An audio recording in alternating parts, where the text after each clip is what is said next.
We have a lot of stuff to talk about today. Stewart-Haas Racing announced a ton of news along with Hendrick Motorsports. We have a lot to talk about.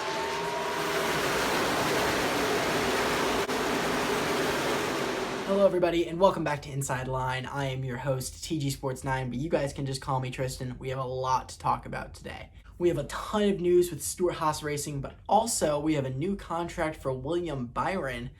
Ton of stuff going on. Let's start off with the biggest news first. Broke yesterday after I filmed my last episode. There was an interview with Greg Zipadelli, the vice president of Stewart-Haas Racing, that came out about the future of next year's team. Greg Zipadelli announced that on Monday he anticipates to keep the organization's 4-driver roster intact for the 2021 NASCAR Cup season. Those 4 drivers would include Kevin Harvick, Cole Custer, Eric Almirola, and Clint Bowyer.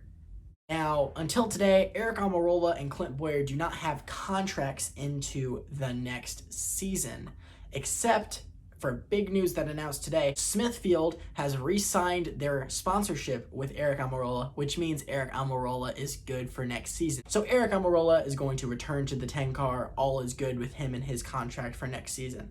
Clint Bowyer, on the other hand, does not have a contract yet. So will we be seeing a contract with him in the future? A lot of people, including myself, believe that the 14 car next season will be driven by current Xfinity Series driver Chase Briscoe, who pilots the 98 Stewart-Haas Racing car. Chase Briscoe has been doing a wonderful job in the Xfinity Series this season, having 6 wins already, and I could definitely see him in that 14 car next season. However, Stewart-Haas Racing has a technical alliance with Go Fast Racing and the 32 team, currently piloted by Corey LaJoie. However, it was earlier announced in last month that Corey LaJoie will not return to the 32 car next season, so that 32 is vacant for next season. When asked about Chase Briscoe possibly going to the 32 next season, Greg Zipadelli didn't say no. He's quoted to say, "I think there are a lot of opportunities for all that. We haven't really talked about much going down that road. I think we're just wanting to see how everything pans out, and we'll make the decisions which we feel is best for the organization and for our drivers." I think Chase Briscoe going to the 32 would honestly not be the worst thing in the world. You think about current drivers in NASCAR that took that route of taking that 1-year season before going to their major ride in the Cup Series. Names I can think of off the top of my head: Eric Jones drove the 77 for Furniture Row Racing a couple years back. Ryan Blaney drove the 21 car for the Wood Brothers for a year. You also think back to, currently now, Christopher Bell drives the 95 car before he'll be driving the 20 next season. These are all drivers that were in the Xfinity Series that took a 1-year little stint in the, I'd say, affiliate team, and it's worked out pretty well for some of them. I think Chase Briscoe being in the 32 next season is definitely a good thing for him. You don't put him in great equipment immediately, but not in terrible equipment.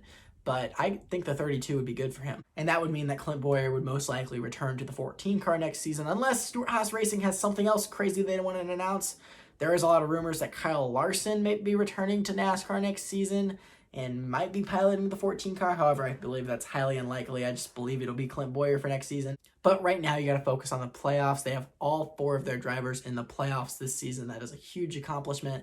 And other news, Cole Custer also just won the Sunoco Rookie of the Year. So congratulations to Cole Custer and that whole 41 team.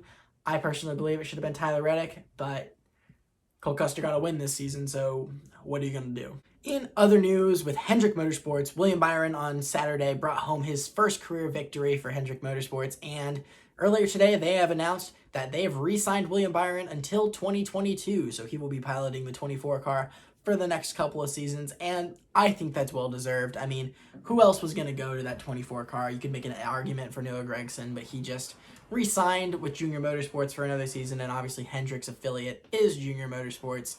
So I don't think Noah Gregson's going to be in the Cup Series just yet, especially not in the 2022 offseason, but I think William Byron deserves to have that ride, especially after the great performance he put on at Daytona.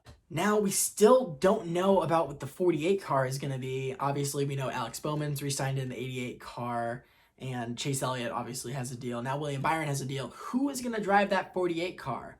I personally don't know. A lot of signs are pointing to either Eric Jones. Some rumors are saying Matt DiBenedetto if Austin Cindric ends up driving the 21 car next season.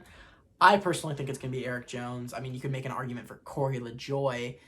And obviously Corey LaJoy wants to be in the 48 car, but I think it's going to be Eric Jones. We'll hear about that later. Anyway, that's all I have to talk about today. Thank you for coming to my episode of Inside Line. If you like these videos, then leave a like, and also subscribe if you're a huge NASCAR fan like me and just want to hear more about the news. My social medias are in the description down below, my Instagram and my Twitter, and I hope you guys enjoyed this video. Have a nice one, guys. Peace.